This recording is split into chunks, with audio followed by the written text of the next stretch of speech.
Hello coders. Today's topic is very important topic for interviews as well as live chat codings.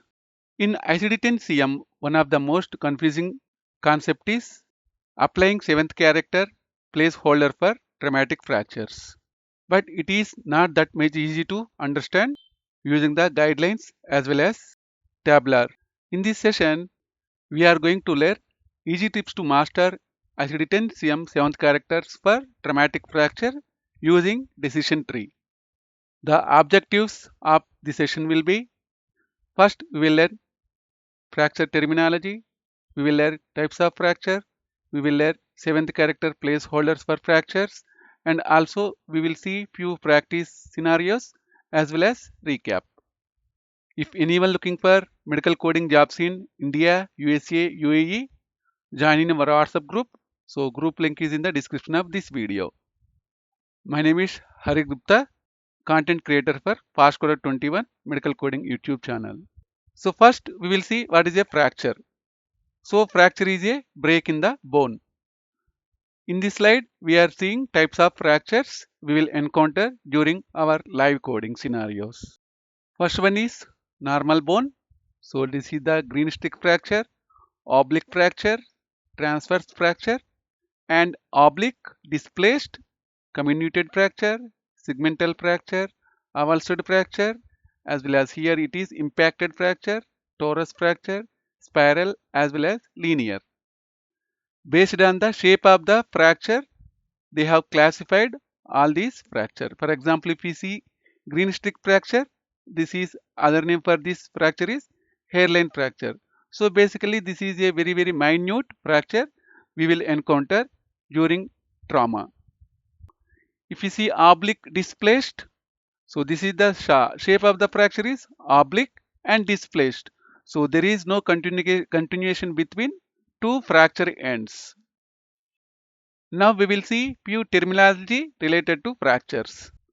So first fracture, a break or crack in a bone. So open fracture means a open fracture is a broken bone that breaks through the skin.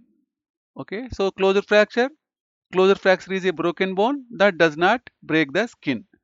So now we are having Gestalt classification for open fracture. So this classification we will use exclusively for open fractures. We will not use Gestalt classification for closure fractures. In Gestalt classification, we are having three types of fractures: grade 1 fracture, grade 3 fractures, as well as grade 3A, grade 3B, as well as grade 3C. These grades are divided based on the complexity of the wound. So here we can see grade 3B fracture and grade 3C fracture. Next, we need to understand routine healing. So routine healing is defined as a fracture is healing well as expected. Next, delayed healing is defined as a fracture taking longer than usually expected. Non-union is defined as a fracture that has failed to mend after an extended time. Next, we need to understand malunion, so which is defined as a fracture that has healed in an abnormal position.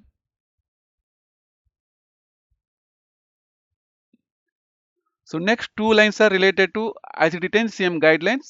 A fracture not indicated as open or closed should be coded to closed. A fracture not indicated whether displaced, not displaced should be coded to displaced. So these are the very important guidelines we need to remember while coding fractures. Next, the appropriate 7th character is to be added to all codes from category S52. And please note this A, B, C, D, all these are related to 7th characters for traumatic fracture. So A is for initial encounter for closure fracture. B is for initial encounter for open fracture type 1 or 2. C is for initial encounter for open fracture type 3A, 3B and 3C. D is for subsequent encounter for closure fracture with routine healing. If you observe here, A, B, C are related to initial encounters and S is equal to sequela, and other than A, B, C and C all are related to subsequent fractures where fission will treat the patient after the initial treatment. If you want to see in the short form, DEF for subsequent treatment with routine healing.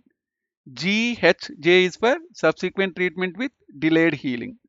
KMN for subsequent treatment with non-union. PQR for subsequent treatment with malunion. So we have already learned definitions related to routine healing, delayed healing, non-union and malunion. If you are unable to understand, please go to the previous slide and watch it again.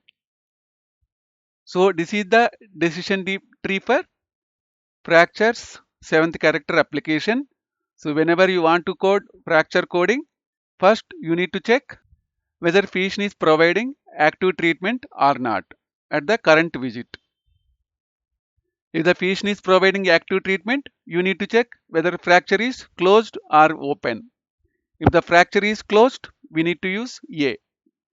If the fracture is open, we need to use type 1 or type 2, type 3A, 3B or 3C. For type 1 or type 2, we need to use B. And type 3A, B, C is for C. So as we have discussed previously, these A, B, C are related to initial encounters. So here physician will provide the active treatment for the patient's fracture. For example, if the physician is not performing the active treatment, it will comes under subsequent treatment. So here no means here physician is not performing the active treatment. That's why we have mentioned here no. So this is the subsequent visit. Here we need to check is the sequela or healing recovery or subsequent visit. Okay. So if this is the sequela, yes, we need to use S as 7th character. If it is not an sequela, we need to use healing recovery subsequent visit characters. If you want to code for healing recovery phase with subsequent visit, again we are having two classification, open fracture as well as closed fracture. In the open fracture, again we are having two types of classifications, type 1 R2, type 3A, B, C. If you want to code for type 1 R2, you need to use EHMQ. If you want to code for type 3A, B, C, you need to use FGNR.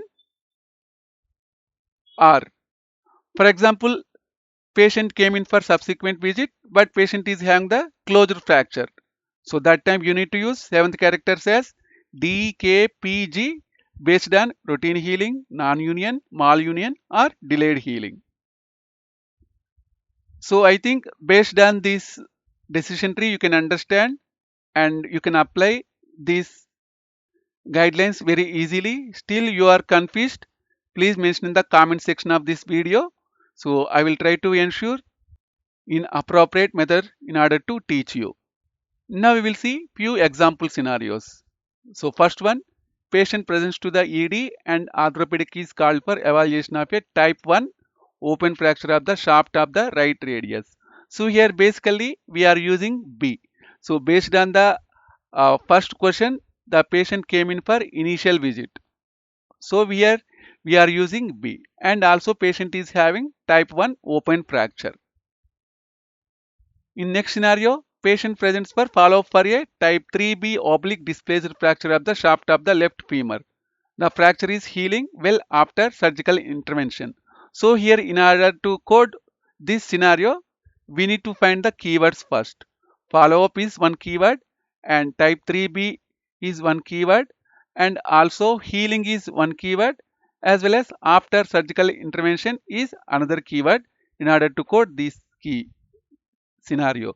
So using this scenario we can understand that so this is a subsequent visit.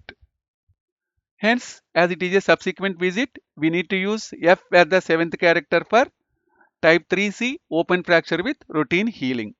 Next we are having third scenario, non-union of fracture of the right humerus subsequent encounter. So here also patient is came in for subsequent encounter. Here our keyword is non-union. So here we need to use K as the 7th character. So again we are having fourth scenario, sequel of fracture of the ankle with chronic pain. So as here patient came in with sequela. Sequela means the condition which results after a treatment of the fracture. So based on our decision tree for sequelas, we need to use S and we need to code G89.29 for chronic pain. Thanks for visiting our channel, guys. If you like this session and if you feel this session is very useful for you, please click on like button. And also if anyone looking for same day surgery coding training, please send WhatsApp message to 707-526-3939. If you like this session, please click on like button. If you are still confused, mention in the comment section. If you are visiting for the first time, please subscribe to our channel.